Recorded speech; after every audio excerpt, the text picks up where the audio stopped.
Buen día, mi nombre es Joan Bastilla, estudiante de la Universidad Nacional Abierta de Distancia, de octavo semestre del programa de Agronomía. El presente video se realiza con el fin de llevar a cabo la tarea 2 del curso de Antropología.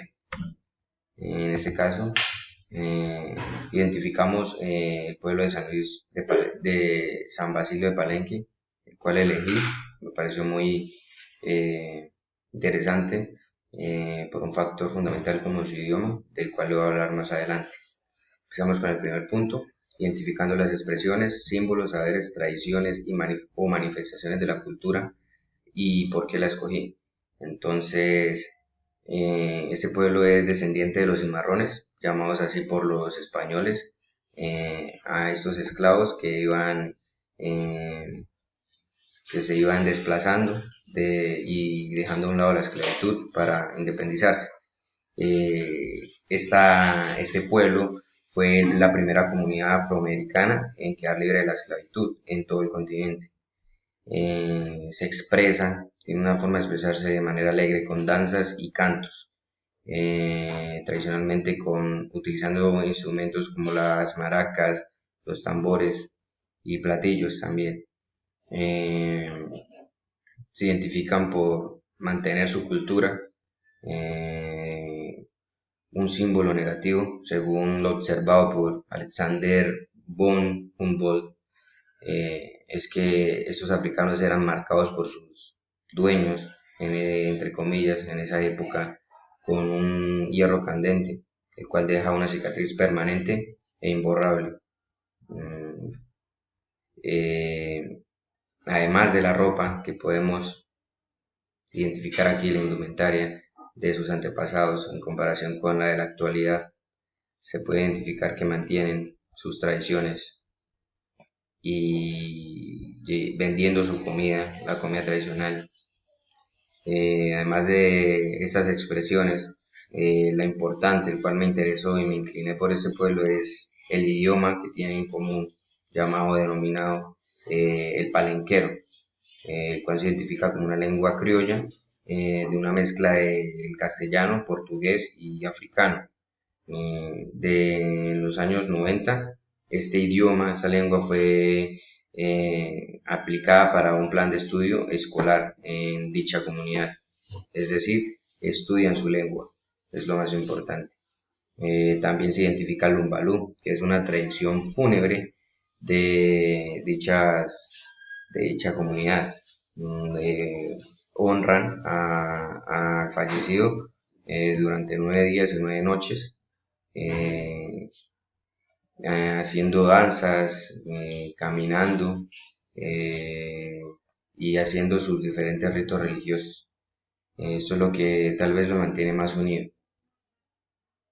Eh, el siguiente es mencionar las problemáticas y procesos de resistencia y recuperación de la memoria colectiva del pueblo escogido. En este caso, estos habitantes identifican la esclavitud como por dos factores, que es el físico y el mental, donde el físico es el encadenamiento y los billetes que tienen en sus pies, también la proporción de actividades físicas pesadas en los trabajos que sus amos en esos tiempos los ponían a hacer. Y otra parte muy importante y fundamental es la mental, que actualmente afecta a dichos descendientes de estos africanos, teniendo en cuenta que siendo descendientes directos de estos africanos, las personas actualmente tienden a negarlo para evitar así o debido a la discriminación y las persecuciones y la pobreza y todo lo que llevan a cabo en la actualidad por parte de otros grupos sociales. Por otra parte, es importante mencionar que su idioma palenquero lleva más de 4 siglos, teniendo en cuenta que, que es un milagro, según los historiadores, ya que cuentan con un mínimo de habitantes de entre 3.000 y 4.000.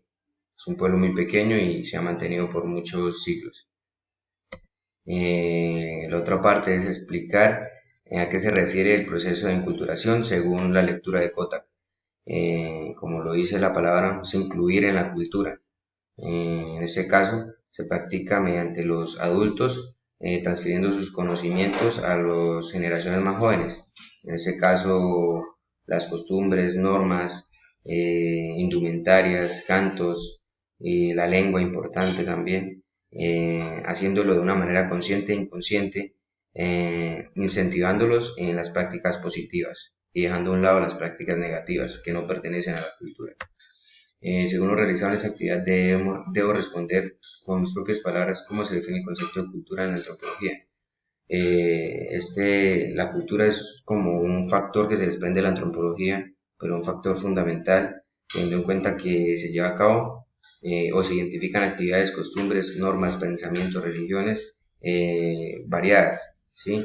Por tanto, es un conjunto y se envuelve en una dinámica que contribuye a la antropología, abarcando los aspectos biológicos y sociales de dichas comunidades o culturas. Por último, ¿qué entiendo por antropología y cuál es la importancia en nuestro país, considerado por nuestra Constitución Política Nacional del 1991 como un país pluriétnico y multicultural? En este caso, sabemos que la antropología es una ciencia que estudia el ser humano en su totalidad, con sus factores biológicos, culturales, sociales y en sí la totalidad del ser humano. Para Colombia se convierte en un factor fundamental, teniendo en cuenta la variedad de culturas que se pueden identificar en nuestro país. En ese caso podemos conocer y adentrarnos más en las diferentes culturas y sus tradiciones. Se convierte en un país atractivo gracias a las mismas variedades de culturas. Eh, con esto finalizo la actividad y muchas gracias por su atención. Por último, dejo las referencias bibliográficas de las cuales base para realizar esta actividad.